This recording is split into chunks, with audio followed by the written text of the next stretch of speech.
आवश्यकता ही क्यों पड़ी? जिस प्रकार से पर्यावरण दिवस की आवश्यकता पड़ी, क्योंकि पर्यावरण जो था दिन ब दिन हमारे लिए जो था, हम पर्यावरण को नुकसान कर रहे थे, तो हमें पर्यावरण दिवस की आवश्यकता पड़ी, मनाने की आवश्यकता पड़ी। उसी प्रकार हिंदी दिवस की भी आवश्यकता पड़ी। क्यों? हम भारतीयों की वजह से हम अपनी मान सम्मान हिंदी के लिए कम करते जा रहे थे। हम दूसरी भाषाओं को ज्यादा आकर्षित मान रहे थे। उसका आकर्षण हमारे लिए बढ़ता ही जा रहा था। सर्वप्रथम जब अंग्रेजों ने भारत को छोड़ा, तो हमारे सामने दो भाषाएं मुख्य रूप से उभर कर सामने आई। एक थी अंग्रेजी, दूसरी थी हिंदी। भारतीय चाहते थे, या भारतीयों को शायद पता भी नहीं था कि अंग्रेजी इतनी भाविक रूप ले चुकी है कि हिंदी को उसका सामना करना पड़ेगा। उसी दौरान अंग्रेजी ऐसे चलन में आई कि हिंदी को इतना ज्यादा दूर पीछे छोड़ा उसने कि हम सोच भी नहीं सकते थे कि अंग्रेजी ने इतना हिंदी के ऊपर अपनी छाप छोड़ दी। हमारे ऊपर तो छोड़ी ही, हिंदी के ऊपर भी छोड़ी।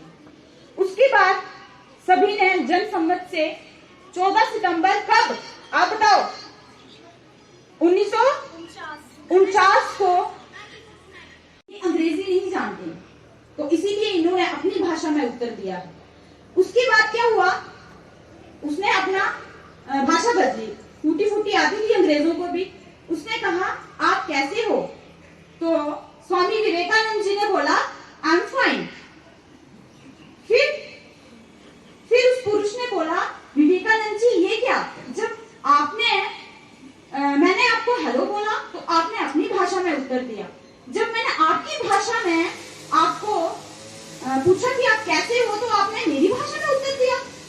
स्वामी विवेकानंद जी ने बड़े ही अच्छे स्वरों में कहा, उन्होंने कहा कि आपने जब अपनी भाषा में मुझे प्रश्न पूछा तो मैंने अपनी भाषा में आपको उत्तर दिया, लेकिन जब दूसरी बार जब आपने अब मेरी भाषा को सम्मान देते हुए प्रश्न पूछा तो मैंने आपकी भाषा को सम्मान देते हुए उत्तर दिया। इसका अर्थ ये हुआ कि अगर आप अपनी भाषा को सम्मान देते हो तभी वो भाषा सार्थक मानी जाती है, नहीं तो उस भाषा का कोई अर्थ नहीं है ना। अगर अंग्रेज लोग भाषा क्योंकि आज पूरे भारत में हिंदी दिवस मनाया जा रहा है। हिंदी दिवस मनाने की शुरुआत इस उद्देश्य से की गई थी कि संसार में हिंदी भाषा को बढ़ावा मिल सके। आज पूरे विश्व में 6000 से भी ज्यादा भाषाएं हैं और ना जाने कितनी बोलियां, लेकिन भारत में ज्यादातर लोग हिंदी भाषा का प्रयोग करते हैं। 14 सितंबर 1949 को हिंदी भाषा को राजभाषा का गौरव प्रदान किया गया था। हिंदी भाषा को हिंदुस्तान की जननी भी कहा जाता है।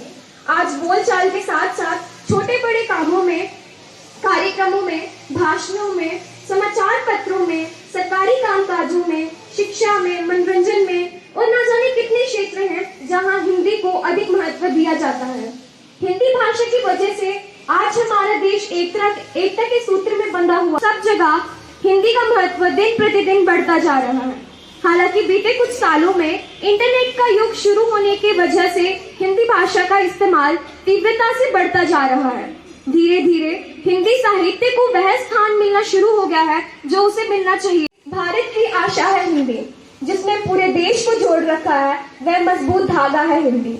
हिंदुस्तान की गौरव गाथा है हिंदी, एकता की अनुपम परंपरा है हिंदी, जिसके बिना हिंद थम जाए ऐसी जीवन रेखा है हिंदी। जिसने काल को जीत लिया ऐसी कालजयी भाषा है हिंदी, और सरल शब्दों में कहा जाए तो जीवन की परिभाषा है हिंदी, जीवन